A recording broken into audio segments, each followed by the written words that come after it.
આજે તો આટલા બધા ક્રિએટર્સ ભેગા થઈ જશે એવું તો મેં વિચાર્યું પણ નહોતું.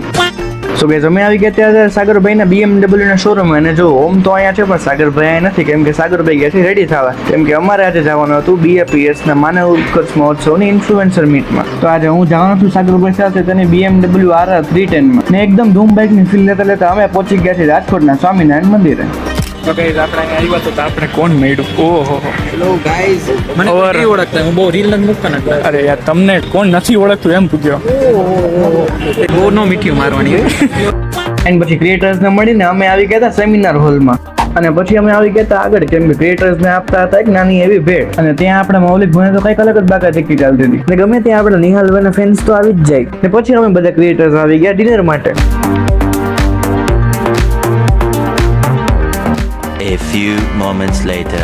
ફાઇનલી ભાઈ હવે પાર્સલ લઈને પહોંચી ગયા છીએ ને આપણે સાગરભાઈ મને ડ્રોપ કરી લીધો છે ભાઈ. આનું એકવાર ફીલ તમે લેજો એકવાર ભાઈ, ખતરનાક છે ભાઈ.